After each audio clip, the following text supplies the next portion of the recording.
Well, hi, I'm Chris with GratitudeSpace Radio, and this is a GratitudeSpace / collaboration with the Gratitude Group, and I actually made a fun little banner just so everybody can see that. So this is a GratitudeSpace and Gratitude Facebook group collaboration. This is a Gratitude for Companions series, and just before we get into introducing the beautiful dogs in the room, and there's a cat that may show up, I just wanted to state that, I wrote this book called Dear Gratitude, an anthology, and there is a beautiful little section, really short section.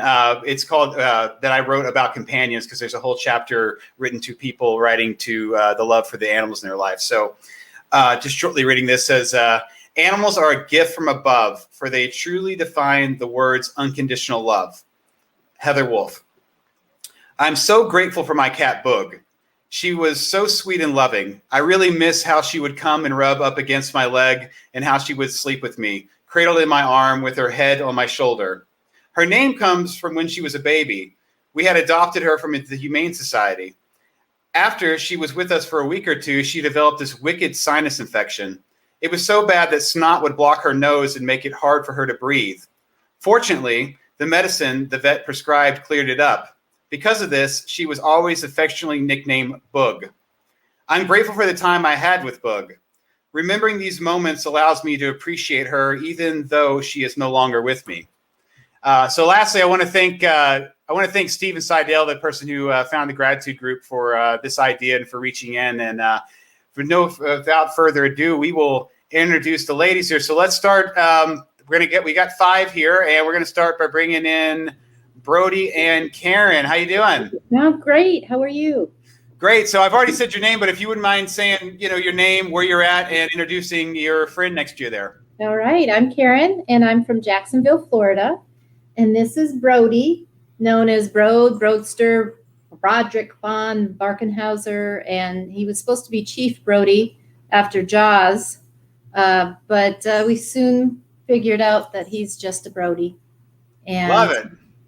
He's a 13-year-old Australian Shepherd with opinions, and he is my best friend. I love that. Thank you, Karen. Nice to see you there, Brody. You look very comfortable. All right, we're going to bring in Sharon and Reno. How you doing there, Sharon? I'm great. I am so great. Thank you. You're welcome. So I already said your name, but if you'd like to say hi and introduce your friend and say where you're at. Sure. This is our family member, Reno, and we're in Lakewood, Colorado. Awesome. Yeah. All right. Well, thank you, Sharon. And nice to see you there, Reno. You look very comfortable. All right. We're going to bring in our next friend here is Terry, Dean, and Oliver. So let me bring them over to the main stage here. All right. So if you'd like to introduce yourself and your friend, please. Well, my name is Terry Dean, and this is Oliver, and he's about 1.5 years old. He's a rescue. I got him back in August, and we are in Albuquerque, New Mexico. Lovely, lovely. Thank you, Terry and Oliver. All right, we've got our friend Lisa here. Let me bring Lisa to the main stage here. Hey, Lisa, how you doing? Your mic's off. Oh, your mic's off, Lisa.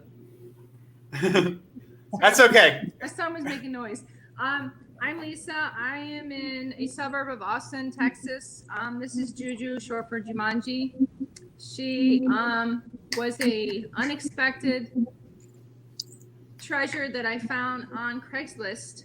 Someone was rehoming puppies, and when I was researching puppies for my apartment life, this one popped up, and sure enough, I found one on Craigslist. So she came into my life on Valentine's weekend of last year. What a gift. Beautiful. Thank you. All right, we got one more person in the wings here. Let me bring on Trish. How you doing, Trish? Welcome. Thank you. This is Cosmo. Cosmo, hey, Cosmo. Is almost 1.5 years now. He's a COVID puppy. He was bred here. I live in Lookout Mountain in Northwest Georgia. And Cosmo is a full-blooded registered Yorkie who was commissioned by a couple who decided they didn't want him because his left ear didn't stand up completely straight. Well, good for you. So he is now my companion. He's been a wonderful companion through this lockdown. Very grateful to have him. That's wonderful. Thank you. You know, ladies, I was going to say bringing you all back one-on-one, but because I can actually control your all's mics, what I'm going to do is that way we can all be a part of this the whole time. That way we can see people's facial expressions. I think it'd be more fun. And this is all in good fun either way. I'm gonna leave you guys all on the screens. That way, if your animals run off, that's okay. But we decided we were going to start with Brody and Karen here, and I'm just going to go ahead and mute everyone else's mics right now, and we're going to talk to Brody and Karen. So Karen, I guess, is going to do the talking. Yeah, I'm going to do the talking. Yes. So I know you said a little bit earlier about how can you tell us how Brody came into your life? So I had lost another dog and took a couple of years before I could open my heart again to have a new dog. And we just we found a family that had an accidental litter of dogs. And it was interesting because they were a young couple. They lived in a 3rd floor apartment with, I think it was 9 puppies. And they kept taking the dogs downstairs. And so Brody almost came potty trained. And we got him right at the time we can get him. And we took our neighbors with us, and they got his sister. Oh, so wow. He grew up with his sister right next door, playing with her every day until they finally moved. But yeah. That's beautiful. We had 2 kids, and so he learned how to play soccer with them. Pretty good dog. Goalie. Yeah, it's He never beautiful. did like frisbees or anything like that. It was always kind of modeled what the kids did. That's great. Well, tell me a little. I love the fact you said the neighbors went with you. So Yeah, give me a little more. So did you guys, the conversation was, we're going to go look at these dogs, and then it just happened that you guys were like, okay. Yeah, we said, hey, we're going to go look at this. Well, actually, even to back it up, we had a yard sale, and I made the exact amount that I needed to buy him at the yard sale. I wanted to name him Rummy, but I got outvoted. But we said, hey, we're going to go take a look at some puppies. You want to come with? And you can never just really go look at puppies. So they came back with a red merle, Sophie, and they were pretty close the whole time. That is Holly. I told you she would probably make an appearance. They played every afternoon, and when she came over to our house, he would decide that an hour was about enough and it was time for her to go home, and he would walk her home. And yeah, it was really cool to see the bond that they had.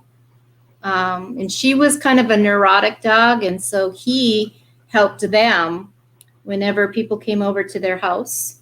They would call us to have Brody come over to tell her that it was okay that these new people were at the house. Oh, wow.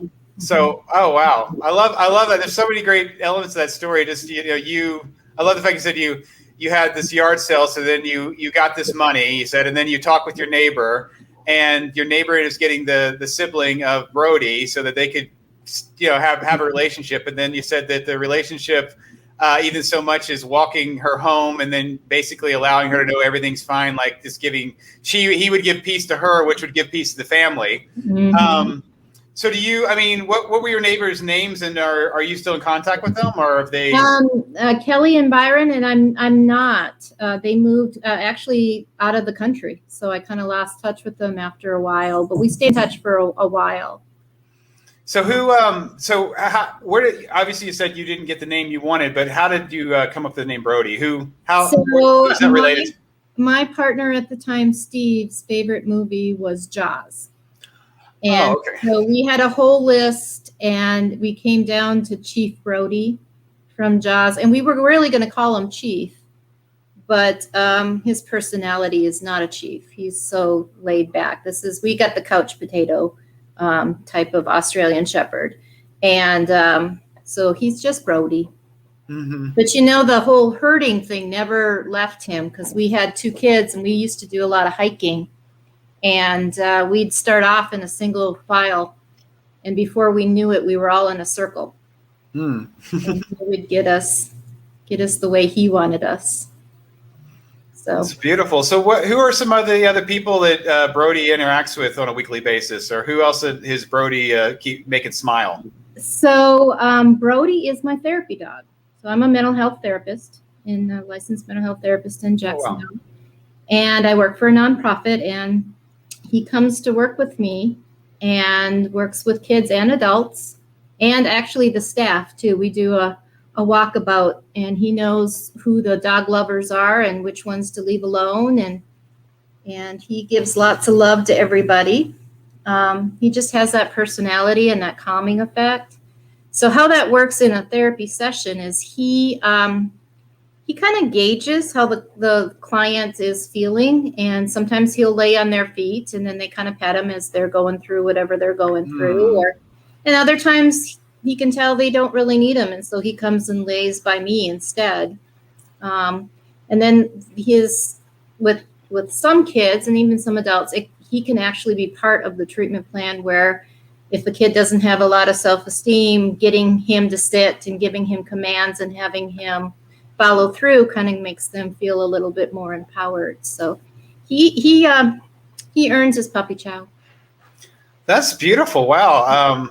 So I'm really curious. So you got him, and then you realized he was very loving, and then he just became this therapy dog, right? Like that wasn't the intention, right? Never the just intent. happened, right? Right. Never the intent. He just has this personality about him. Right now he's hot, but go down. Thank you.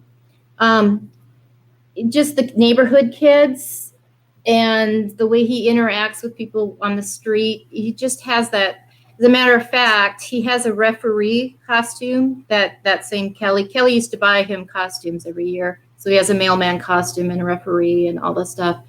And the neighborhood kids, when they played soccer, would come and knock on the door and ask if the referee, because that's what they called him, would come and play. And I have some videos of him actually running around with them on the soccer, the yards, just playing referee. So he just has that personality and just calming effect with people. He's definitely my therapy dog. If I get frustrated, especially on a computer or something, and I might say a not so nice word or growl or something, he comes and puts his head on my lap, just like, chill, it's okay, it's going to be all right. So he touches a lot of people's. Every time we're out for a walk or anything, and anyone wants to stop and pet him, we make sure to do that. So he's a good ambassador for other dogs as well. Right. That's the amazing thing about an animal too, is just walking down the street, like it garnishes smiles, right? Like animals that are happy walking around, they bring smiles. Like they generate joy just by being, right? Because they're not caught in their heads like most of us are most of the time, right? Yeah. You're just happy, like we're just enjoying the walk. So it's what a beautiful thing. I really appreciate you. There he goes. Yeah. I really appreciate you sharing Brody with us, Karen. Thank you. What a beautiful story about how you got him, and the fact that he just became who he is because he found you and you found him, and then now you guys have each other, and he's become a therapy dog because you're a therapist. So therefore, you got to bring him in, and what a lovely. That's really, really beautiful. I really loved hearing that. I really appreciate you sharing that. I appreciate you sharing Brody. Thank you for letting us. Oh, you're welcome. You're welcome. Well, I'm going to really, again, thank you so much. And I'm going to bring our next guest up here. Lisa's going to be next. So I'm going to bring her over and mute you, Karen. Okay. So thank you. We'll see you in a little bit. Okay. We'll be here. Hey, Lisa, how you doing? Hi. All right. Good to see you. You too.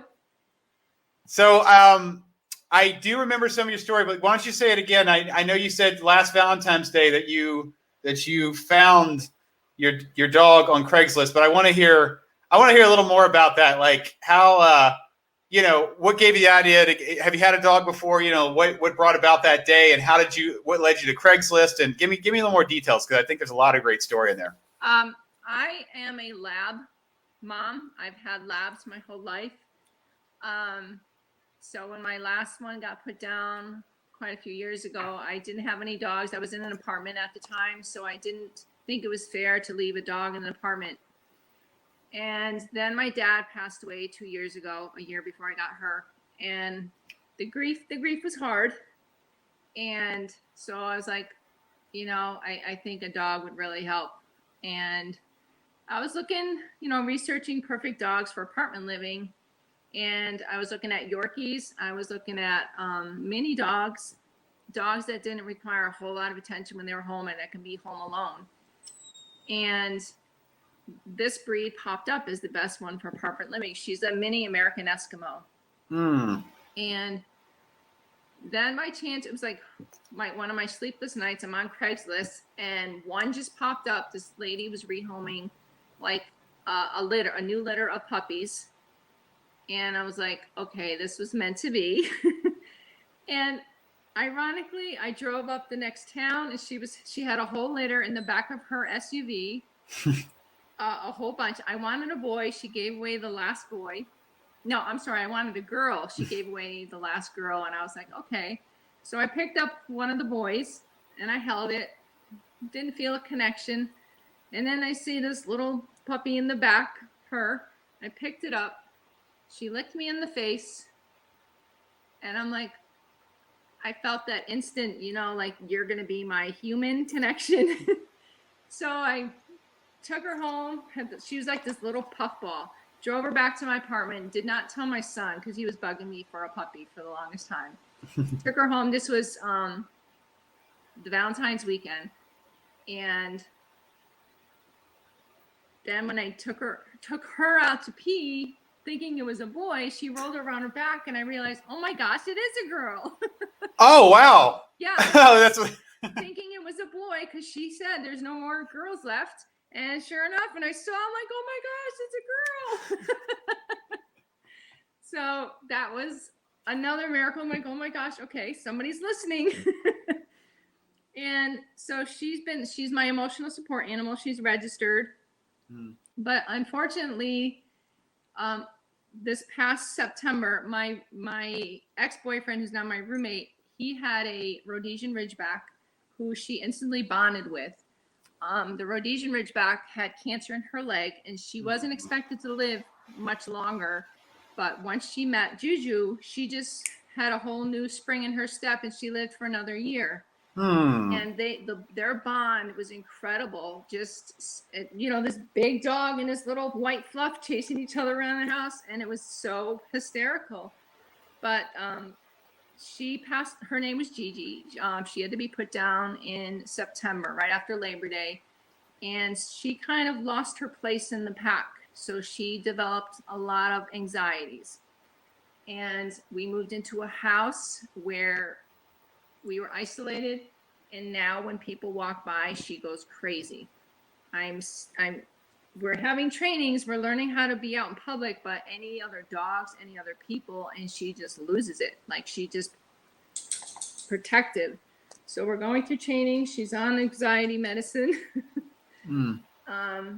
We're also going through trainings to, my trainer said she belongs on America's Got Talent. So we're training her for that. Also training her to be an agility dog. So once she gets over her anxiety, she's going to be a performer. That's beautiful. So tell me about how did you surprise your son? What was that like? How did you end up doing that?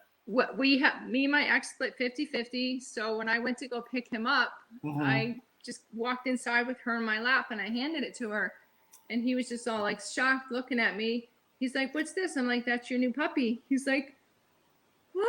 And he started crying. I have a picture of him holding her crying. That's beautiful. I mean, you know, when you can surprise somebody, I mean, what a surprise. I mean, literally just walking in and going, "Here you go."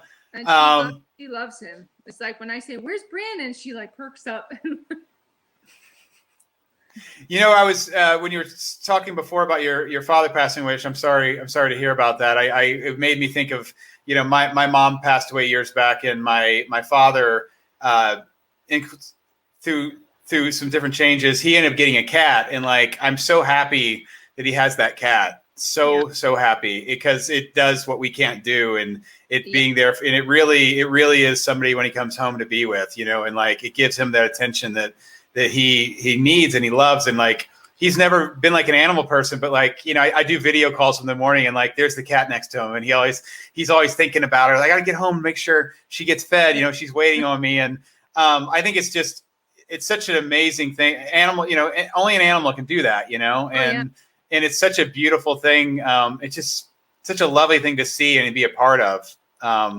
So when you said that, it really resonated with me when you said you got this dog and it's helped, you know, just being there for you and you know, the emotion and everything. And what a beautiful dog. And the fact you surprised your son. I love that. And then I love the fact that, you know, like the story with the other dog is such a beautiful story. And I think that just speaks to not only animals, but just people, right? It's like, it's just different when somebody else is around you that this is lively and loves you, you know, like it changes everything, you know? And that's what you have with the dog, saying the dogs just, they ended up living longer specifically because this dog was in his life, you know? Yeah. That's a beautiful thing. We know in human cultures, you know, it's like sometimes when spouses die, the other person dies. And that's a direct correlation about what we're talking about, where that can happen. So it's what a beautiful story. So, I mean, wow. So you see, like, you bring this dog in, and because you chose this dog or this dog chose you, the other dog lived longer, had a healthier life, you know, and your son's happier, and you have these, everything changes, you know, and it's a powerful story. So I appreciate you sharing her with us. I love that he and her thing. Yeah. And what kind of tricks are you hoping to, what's the first kind of tricks you're hoping to teach? I taught her to jump into my arms. She'll run up my leg and jump into my arms. She can weave in and out of my legs. She does the typical rollover. She used to be able to dance on her hind legs. She does a lot of hind legs. When she sees other dogs, she'll get up on her hind legs and she'll walk like that. It's called the elephant trick, where she puts her front paws on a upside down bucket and she can go around it. What else can you do? She's got her own little Instagram page too. Oh, wow. Okay. We should, maybe I can get that from you later. I can put that in the show notes for people. So, and if anybody else's animal has an Instagram too, I'm free to share it. I can put that in the show notes. So you can see some of that. So I love that. Well, thank you so much, Lisa. I appreciate you sharing that and sharing about how you got her and the people that she's affected and those relationships. It's really powerful what the animals can do for us, but also, again, just what they change the atmosphere for the people around us too, and bring such joy. So thank you so much for that. And I appreciate your time and for calling to for seeing the post on the Facebook group and going, yeah, I'd like to, be a part of that, and then showing up. So I appreciate you doing that.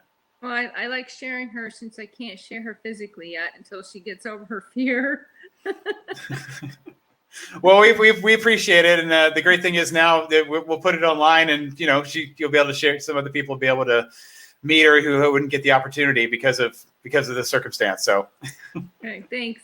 You're welcome. Thanks. All right, let's see here. I'm gonna bring Trish on. So, how you doing there, Trish? I am so good. I'm so good. Yes. Wow, I love your dog's beautiful, but I like your backdrop a lot too. I like your pictures there. You got a great color palette, and with the plants even. Oh, thank you. We're at our home here on Lookout Mountain. And Cosmo is he thinks he's the guardian and the herder on our 10 acres. He has quite a responsibility. 7 pounds, and he takes care of the deer and the geese and the rabbits and the birds and everybody who wanders onto our property. So how old is he again, and how can you give a little more of the detail about how you all found each other? Mm-hmm. He's almost a year and a half old. I got him last March. I travel a lot for my work, and so when COVID hit, I knew that I needed to quarantine. I was thinking for just a couple weeks, and I came home to Lookout Mountain to an empty house because my mother, who lived with me, had a stroke and ended up in a nursing home. So I knew that was going to be difficult for me to come home to an empty home. And so I began looking for a companion and just put the word out and started searching around locally. And there was a breeder real close to me who had gotten rid of all of the litter born in the fall, except for this one because of his little ear. So the couple who had put down a deposit on him, he was destined to become a show dog, which I know he's so much happier, just being a loving companion. But I was really grateful that he had that little imperfection. It doesn't bother me a bit. His ears stand up just fine, but not show quality. So I knew it was destiny. I wanted a Yorkie. They were expensive and they were hard to find. So we happened upon one another. And I named him Cosmo. Sharon will know why. Back in the days when I used to drink, Cosmopolitan was my favorite drink. Oh. And I used to host these gatherings called Cosmo events. And I love the feeling of the word, and it's just kind of fun, and it feels a little cosmic, and it just feels very loving and spacious and fun and joyful, and it seemed to fit him. So he is Cosmo. We played around for a couple of weeks with a bunch of different names. Oh, did you? Were you just calling them out and seeing what happened? Yeah. And putting it on Facebook and taking a poll, letting people vote, on their favorite name. But I'm really glad we ended up with this one. He is just such an affectionate and sweet and smart companion. As it turns out, my mother passed away from COVID, and Cosmo has really been. I've been in lockdown here for over a year now. And so Cosmo has been my one and only companion. And he just has the perfect temperament. We live on 10 acres, like I said. So I was afraid that he might be a little too much of a indoor dog. Oh, he's not. Except when we're indoors. And then, as you can see, he's just beautifully behaved. He's affectionate. But when we're outside, he thinks he's an outdoor dog. We were outside gardening all day today. And he knows exactly what's going on. He stays with the wheelbarrow, he goes and digs in the gardens with me, chases off, whatever critters want to come. So, and he monitors the property, and he thinks he's a lot bigger than 7 pounds and bolder and more brave. Oh, that's beautiful. Well, I love that. I mean, it's so great that you got him when you did, right? Like you said, you were traveling, and then you just kind of felt like you wanted a dog, and then you find him, and then you're in a situation where it's like you needed him, or he needed you. And I love the fact that the imperfection is the reason, somebody else sees an imperfection, therefore, because they see that, there he is for you when you show up to get him. And then, thinking about, it's those little, they're like that movie Sliding Doors, right? Like, what if he had the perfect ear, he'd be a show dog, right? So he'd be on the road, somebody pampering him or whatever, go walk around. But because he has this, he's with you and he's on a farm, or on a ranch or whatever, running around with animals, right? Like, it's these two different things. And I think it's just, it's a really beautiful, and he's there with you right now. And I'm sorry to hear about your mother. I can only imagine. And I'm really happy that he's there with you and allowing you during this time not to feel alone, because that's tough. Yes. In the last few months, as I get out more and begin to acclimate, back into the world, kind of like what Lisa was saying, there's a little bit of training involved because it's just been me and Cosmo for so long. And so he just expects to be one-on-one with me, but we go hiking. I live in a place where there are caves and waterfalls and all kinds of, beautiful things. Cosmo fits in a backpack, and I carry him on my bike, and I take him hiking with me. And when we get to places where I can let him go, take him off the leash and let him run and stuff. So it's taken a little while for him to get used to being around other people. You know, he was just with me for so long. The other thing I'm grateful for is that I paper trained him when I first got him. Mhm. Trained him, and I put the paper in the shower. So he's learned to go to the bathroom in the shower. But now that he's an outdoor dog, it's if he gets stuck inside, he knows to go to the shower. And Oh, wow. somebody had said, don't ever paper train your dog, then you can't ever get them to go outside. But this smart little fella, he knows the difference. And now he's got an option, if ever he's inside. He knows just to find the bathroom, don't you, Betty? Is he just adorable or what? Look at him. Yes, And he is. that's the other thing I love. Look at this little, those eyes of love. In quarantine, I was alone, and I would get stared at like with those eyes of love, like I'm just so perfect. I love that about him. So much affection, and I'm really grateful that he came into my life when he did. I needed him, and he's just the perfect companion. So you have a lot of animals on your ranch then, you said, right? Because you said that he likes to do some herding. Just wild animals. We have a lot of deer. Yeah. Oh, okay. And he'll go out there and run with Uh-huh. them?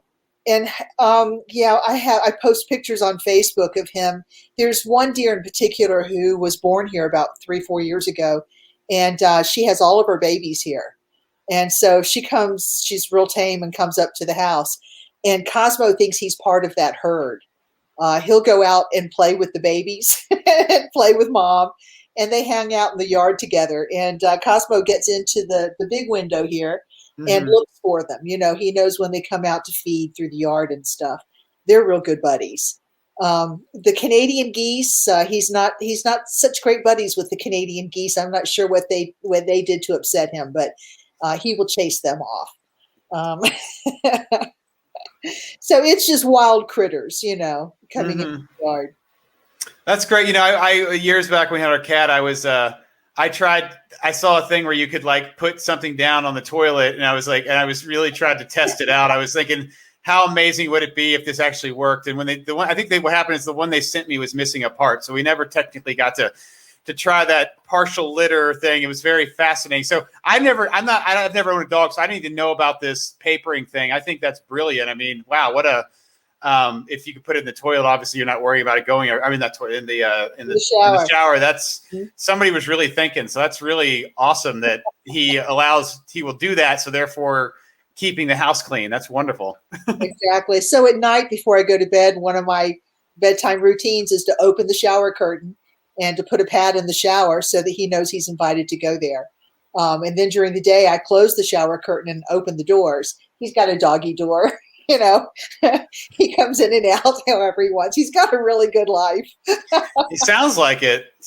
Wow. That's wonderful. I really appreciate you sharing them with us and coming here tonight. And what a beautiful story about how you found them. And just, I keep going back to, I love that little imperfection, which brings it all about. I think in life, it's like, there's so many little things that we look at as imperfections, but yet they lead to really wonderful things, and this, your case in point with just an ear, right? An ear being a little something, right? Whatever that means to somebody else meant that it was, that door closed for them and opened for you. I thank God for that ear all the time. Right. That ear, and then you get the eyes and everything goes along with it now. And now it's running around, going on hikes with you. And that's really beautiful. So Trish, thank you so much. I really appreciate you coming tonight and sharing all that with us. Thank you, Chris. My honor. Oh, you're welcome. All right. So who wants to go next here? Does Terry want to go next? Okay, we'll go. Here we go. So, hey, Terry. Hey. Terry Dean and Oliver. Oliver has kind of split the scene. Now he wants to play. He's so high strung. It's like, okay. It's like having a teenage boy in my house that just is on go all the time. But Oliver came into my life last year in August. I had a little dog, a little Yorkie. In fact, I had 2 rescue Yorkie dogs, and I was on the second one that was probably close to 16, 17, and he was really starting to fail, and he was pretty feeble. And I thought, well, shoot, if I can find another little dog, it might spark him. and give him some energy and maybe add to his life. And Oliver, I had been looking, and of course, the Yorkies, I'm like, no, I'll see if I can find one that needs a home, a rescue situation. I just wasn't finding anything.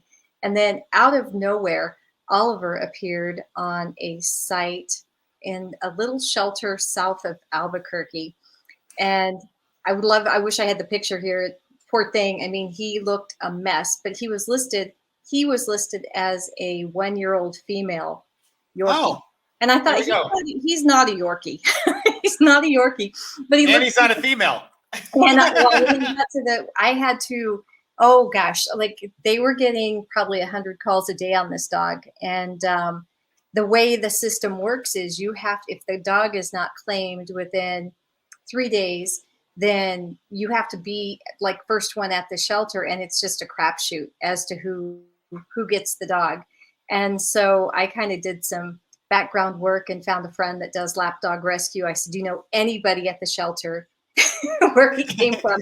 Inside man. Yeah, I have a really great contact there. Call Patty, who I am now friends with. So grateful for Patty.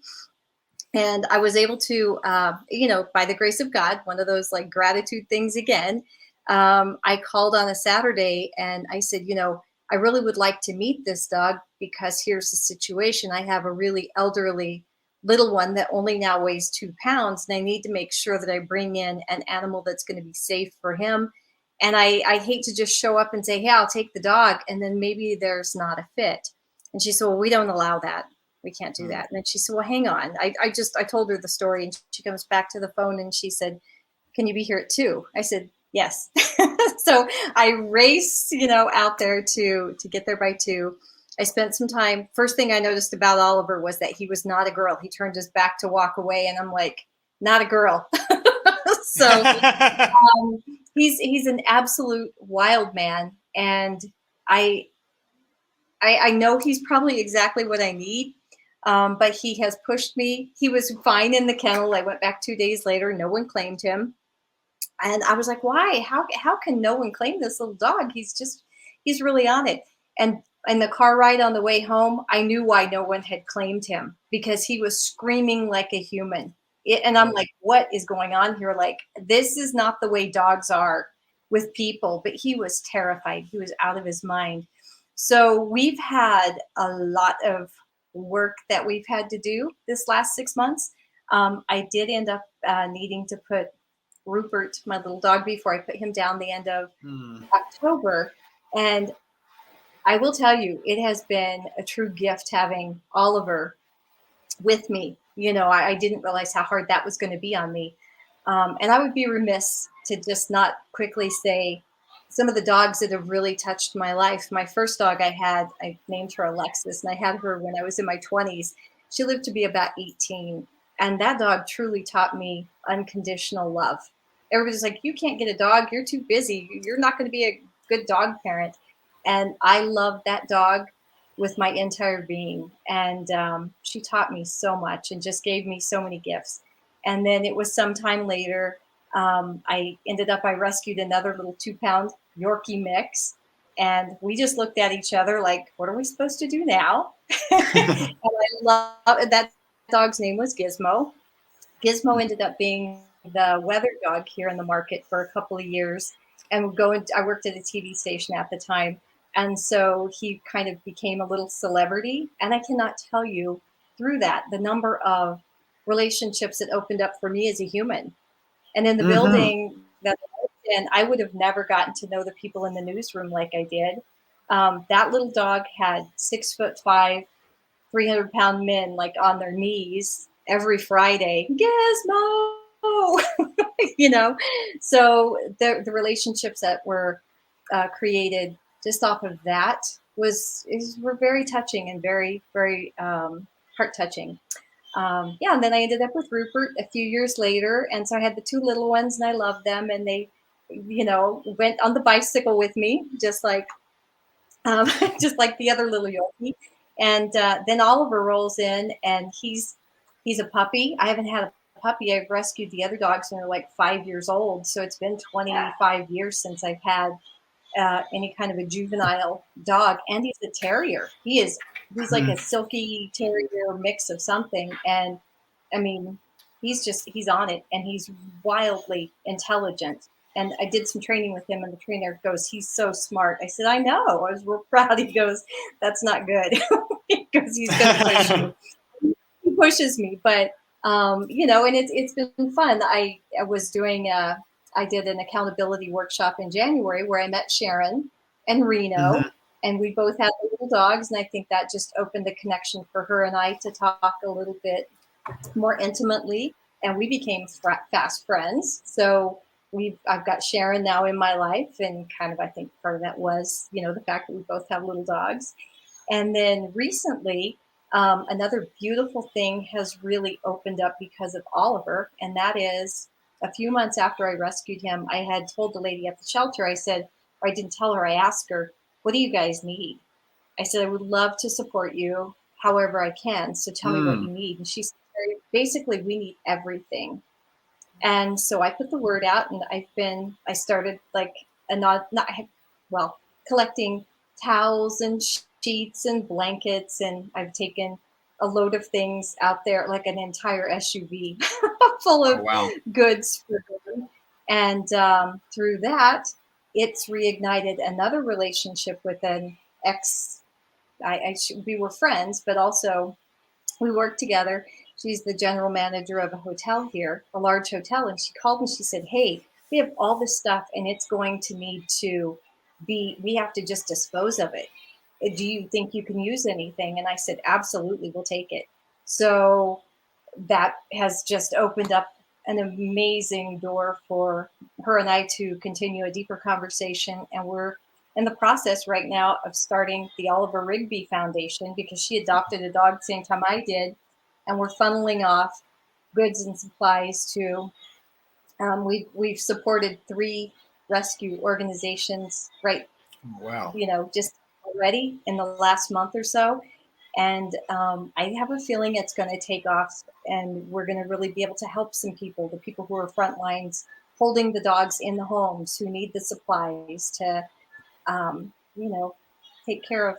I can't foster, but I can do that. And I think if we all kind of just think about one thing we can do to support another person, even if you can't rescue or foster dogs, maybe you can either donate food to a shelter or a rescue group, or, you know, your time or something. We can all do something. And what I can do is pick up the phone, and I know the people.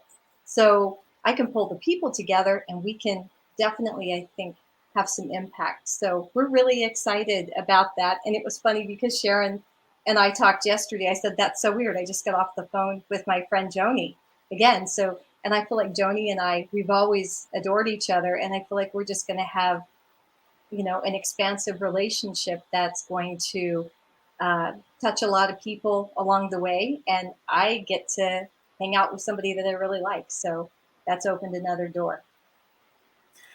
That's beautiful, Terry. There were so many things in there. I know. There was so much. I'm trying to think of. I just want to say I love. You know, the big thing is it's, you know, when you're an animal person, like you can automatically just bond with an animal person, right? So that's great. So it's like if you know, that's why it's like you and Sharon, you guys bond because you automatically have that in common. So it's like when people love animals, it's like we have, you know, it's almost like there's our team. We love animals, which is great because it initially starts that bond. And, you know, where's that going to go? That, you know, you met her sometime recently. Now you're here and we're having a conversation, sharing about dogs. And then you, like you said, with you, I love what you're sharing about. Just you were seeing a need that wasn't being met, and you had this other connection to fulfill that need because you were and that's specifically because you were like, "What can I do?" So you blatantly asked this lady, like, or this person, like, "What can I do to help?" You know, and that's such a servant's heart to just give that out when you're saying that to somebody with an open heart. You don't know what they're going to say, and you don't know what you can do, but unless you make the statement, they never know, and you never ask. So there's no conversation, right? But then the conversation hits, and like what you said, the magic in that is because you were open, the conversation happens, and then you find out about these blankets these hotels, they have to legally get rid of this stuff, which can still be used, but they legally can't keep it. And you go, oh, and you put 2 and 2 together. Well, I know somebody can use that, can be repurposed and like and then bam, you've associated these two things that somebody hasn't thought about, but now you've made that happen, which can allow other people to have the same idea, right? Like you've expanded on this. Like I remember I was in California years back, and somebody had a nonprofit they started, and they were basically, it was like supermarkets, regardless if the fruit's gone bad, when it gets to a certain day, like they have to throw it away. Like it has to go to the trash. And his whole thing was like, well, what if how can we legally get this stuff so we can give it to people that need it? Because it's technically still good. It's just, it's like, it's the same, so they were like looking, how can this is going to waste. You were looking, these sheets are going, technically this is bedding that could be used by anybody. It's going to waste. And you found a place you can set it. And I think that's absolutely beautiful. And that's all because of your love of animals. And all specifically because my love of people. Really, there's so much good in the world. And I think that people want to help, but they think sometimes people don't know how to help. And if we just kind of open the conversation up a little bit, I'd forgotten until just a second, I was able to secure a $500 donation to the shelter too. Just one day having a conversation with a client, and she's like, we're always looking for creative, I'm like do marketing and sales. We're always looking for creative ways that we can, just give to the other businesses. And I said, well, what about, partnering with some nonprofits? Oh, we're totally open. We help a lot of people anyway. And then I happened to mention the rescue. It's a small shelter. And so they don't get the attention of some of the larger, like Albuquerque, more eyes are on Albuquerque. We have more people here. And it's a little bit more rural, and they see like the worst of the worst there. And I said, well, what about, and she goes, oh my gosh, I live there. I live like not far from there. So yeah, we'd love to cut them a check. Do you think $500 would be enough? And I said, I think they would be thrilled. And they took that money and they used it for gas for their drivers to take animals that would have had to have been put down to a shelter in Colorado that they work with. She's like, Terry, wow. They really went. I was like, yes. So I think we can all do something if we just, again, like you said, keep our heart open and like really listen with the ear behind the ear and kind of feel into our conversations we're having with people, because there are a million ways we can serve, and we don't have to do it financially all the time, but we can do it in a million different ways. So. Yeah, I love that, and I know you love people, so I wasn't trying to downplay. I was just saying that I was just seeing the mechanism. It's like those little grateful like crossroads, right? Like what brought you to the shelter? Like all, obviously there were so many steps along the way, but then you have Oliver now. We're at this story, pardon your story, and this connection with the shelter, and then it's really beautiful. These little connections bring you into people's lives, and then you get to, I was speaking with a lady who started, it's called Mother's Choice in Hong Kong last week, and they started 34 years ago. And basically there was a big report about the problems with mothers and unwed mothers and children in Hong Kong. And it really tore her up. So her and her friend basically put out a post in the newspaper saying, we don't know what we're going to do, but we want to help.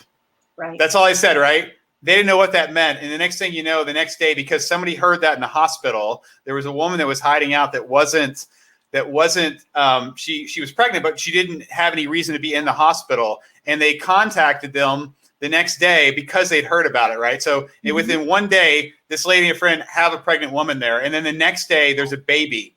And that's where it started. And this organization is massive now, and they take care of, there's so much more to that story, but it just comes down to the beauty of just going, I want to help. And that's where I'm going back to you saying, what can I do for you? And again, I love how you just point out, it's about asking the question. It doesn't always have to be money. It could be connection with somebody, or it could be, you just don't know, but it's when you ask that question, you open up the possibilities of what can you do? And then what can happen, right? Right. What can happen, which is beautiful. So thank you so much, Terry. I really love that. I really love you sharing that story of Oliver. And I really appreciate your time tonight. Thank you so much. This is beautiful what you're doing. So thank you. Oh, you're welcome. You're welcome. Thank you so much. And so we're going to bring your friend Sharon, who invited you here, on now, so she can share a little Reno with us. So let me open your mic. So, all right. Hi, Sharon. You know what I can't get over is I can't stop smiling. I don't know if I'm sure you all feel the same. It's like, little babies, infants, and dogs. I've been smiling this whole time. It's crazy. It's wonderful. Yeah. Thank you so much. We're going to say real quick. I know it's 8:00, and if you guys have to hop off, I won't feel. I know I said I was going to end at 8, but we're going to go a little over, and I completely understand if you guys have to go. But I just want to say that, so I didn't want to feel like anybody was burdened to be here. Sharon, thank you so much for being here, a little Reno, and inviting your friends. And let's talk. Let's dig right into Reno, though. You got the great smile there. Sharon, I wanted to show his coat, and you said there's somebody who made that. So our neighbors bought this for him, and it says spirit animal. And this little guy, well, first of all, I was realizing I wasn't really a dog person most of my growing up. I mean, we had one dog, but and I'm sorry that my wife can't be here because she's really the dog person. It's because of her that we have this precious animal dog. And she had another dog, Nixie, who was a Pomeranian Yorkie, and they looked just alike. And he passed about 7 years ago. And so anyway, it was just kind of her thing about wanting another dog, but we waited about 3 years before we got another dog. And she went online and looked at look at this and see what you think. And so I have never picked out a dog before. This was my very first dog I actually picked out, and she let me have full reins of it. So I want to really give lots of gratitude for Rescue a Dog in Newport Richey, Florida. Gina Rosado, she's the one who owned this rescue. And I saw a dog. At first I said, no, I want someone different. I don't want to look like Nixie. I picked out, this one looks exactly like Nixie. The color, everything about this one. So we went over there, and we just fell in love with this one. And so they named him Reno, so we kept his name. And it was just unbelievable. And what she did is she made sure there were like 5 other people that wanted Reno, but she realized how much we wanted him. So she said, well, let me let you know. I'll know by Tuesday. And then she actually came to our home to make sure everything looked good and so forth. And so we passed the test, and it was wonderful. And I remember when she left, when Gina left, I looked at Luann and I said, he's perfect. That was my statement, I said. And he's been amazing. I mean, he was so patient. He was just on my lap. He doesn't really bark that much at all. And he is just a love. So anyway, getting back to our neighbors here, we moved to Colorado from Florida. They have fallen in love with him. When we go out at nights, on the weekends or anything, they beg to have him. When we go out of town, they want him. He has that kind of way about him that people just love him. It's amazing. It really is. And he's just full of love, and, but anyway, so yeah, because I'm really a people person typically. I mean, that was me all my life, but this one, he is absolutely he's like a person. So his birthday is July 14th. I'm July 8th. So we're both Cancerians. So that says a lot. He is just a love bug. He just loves people. In fact, Luann gives us such a hard time when we're out walking. So we both will want to say hi to people, and like we'll look because we want them to say hi to us. He does the same thing that I do. It is just hilarious. And the other amazing thing about him is, and I do I'm doing all these videos now for him. He's just such a star. He's so easy. Especially when I wake him up in the morning. When I wake him up, he starts stretching on command. I'm like, okay, Reno, stretch out. He'll stretch his body. And then I just have this conversation with him. And of course, he says nothing, but his mannerisms and actions are just priceless. So he gives me so much joy just in the mornings alone. Talk about a gratitude morning. He really starts mine off that way. He's amazing. And so he was a Yorkie. That's what his papers were. But we did a DNA test, and he doesn't have a Yorkie in him. He's half long-haired Chihuahua, the other half miniature Pinscher, miniature Poodle, and Shih Tzu. Oh, wow. So we call him a Min Pinchy Puzu, is what we call him. And we found out his grandparents were UK show dogs. Oh, wow. Yeah. So he's got longer legs in the back. So he looks like a Clydesdale when he's walking because it's shorter in the front and longer in the back. Everybody loves his little walk. It's adorable. It really is. So he is just, he's a love. I mean, he's so easy, and he gives the best hugs in the world. He'll do that like crazy.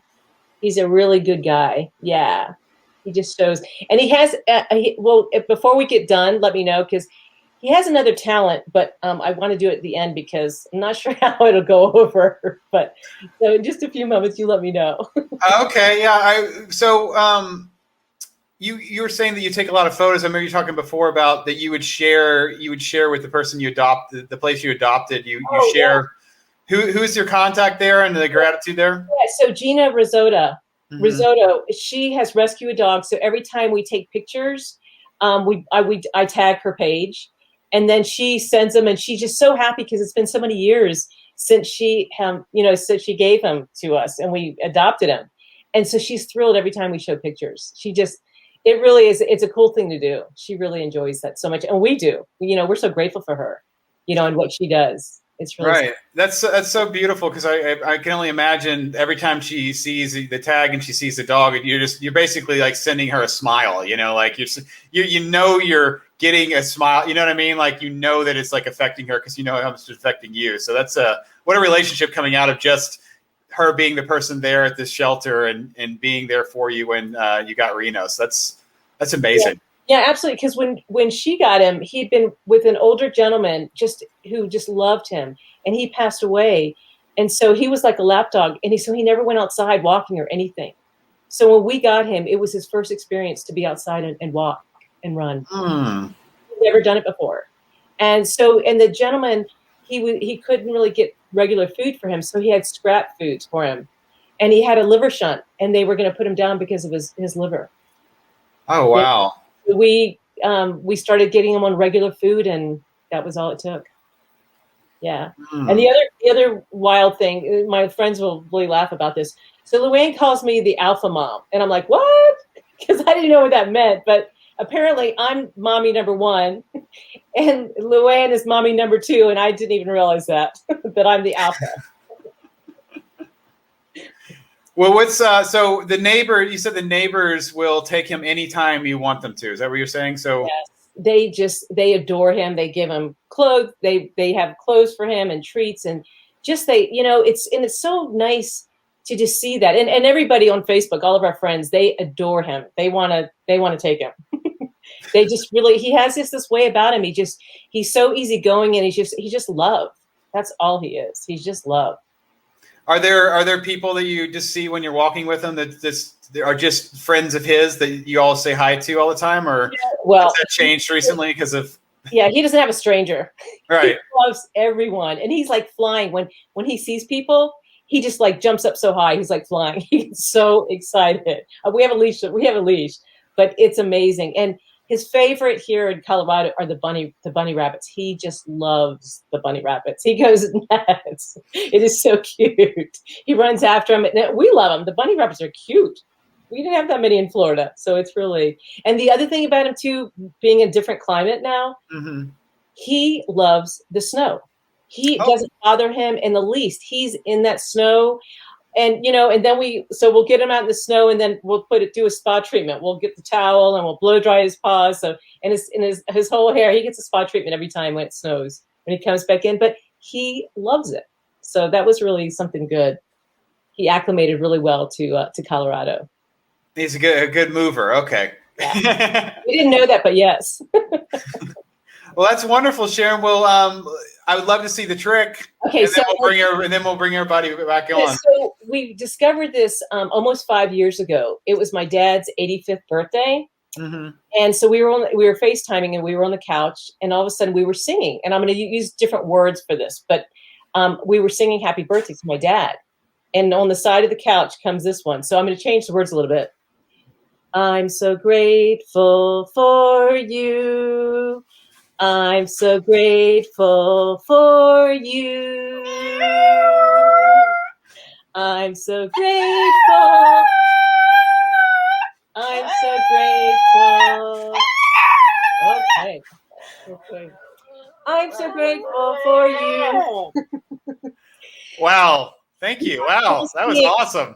And so if anybody who's watching this has a voice teacher, we're looking for a voice teacher for this one. I'm very, very, very serious about that.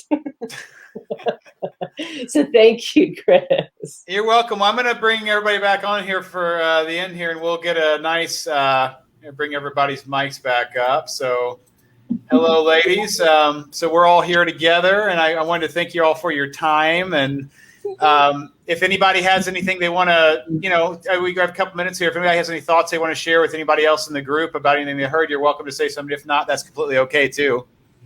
Dogs are the best. So are their owners. All love. Holly kind of thinks cats are pretty special too. Yeah, but she thinks she's a dog too, so she's a hybrid. But I think that what I take away from this is just how much love just circles around our animals and us, and how much more we can just give to the world when we come from that spot and that gratitude. Yeah. So I am very honored to have met all you ladies and spend this time with you. Thank you for inviting me, and go out and share gratitude. Yeah. To everything Karen said. Yeah. Singing brought Oliver back. He brought me his pony. So he came racing in when you guys were singing, Sharon. That was really cute. It was lovely to meet everyone. Thank you so much, Chris. That's good. That's great. Thank you so much, and appreciate you all doing this experiment with me, and I'll definitely be doing it again. So thank you so much. I'm Chris with GratitudeSpace Radio, and we are out. Thanks.